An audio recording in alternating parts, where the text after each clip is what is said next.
"I am Yachik Dan Raksa," he said, "appointed by the divine hand to lead the swords of heaven and oversee the final cleansing of foreign taint from our land." The name meant Angel of Victory, which Jaffa supposed was appropriate enough.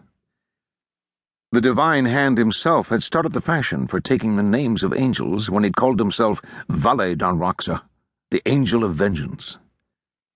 At the rate the council was expanding, there would soon be a serious shortage of angels. Jaffa wondered what would happen when they ran out of manly, intimidating names and were reduced to naming themselves after the Angel of Sisterly Affection or the Angel of Small Crafts.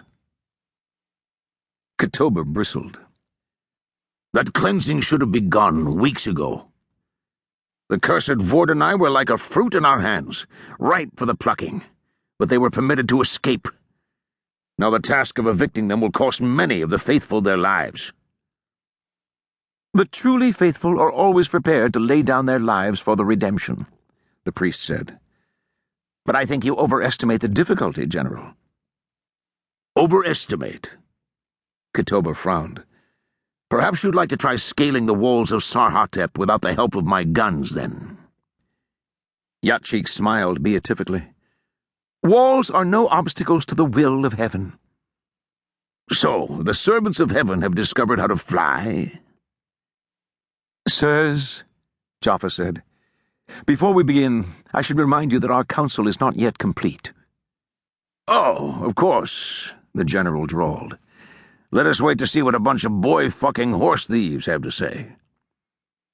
"The gods value all their children," Yachik said, "and glory comes to all who serve the redemption." The bell rang a third time before Katoba could respond. The last member of the council made no noise on the stairs, and entered the chamber with only the slightest whisper of silk. He was dressed in black from head to foot, loose-fitting robes cinched at the waist, wrists, and ankles in the desoltai style, with a black silk scarf wound around his head. His face was invisible behind his famous mask, a simple oval of brushed steel with two square holes for eyes. This was Malik Dan Belial, the Steel Ghost, chieftain of the desert tribes. He had risen to prominence long before the beginning of the redemption. The Ghost's Desoltai raiders had been a thorn in the side of the prince and the Vordenai for years, and the Ghost himself was a hero of 100 stories told in hushed whispers. It was said that he had no face, only an inky void behind the steel mask, and that he traded his very identity to a demon for the ability to see the future. No one rose as he entered, so it fell to Jaffa to greet him. He got up from his seat and bowed.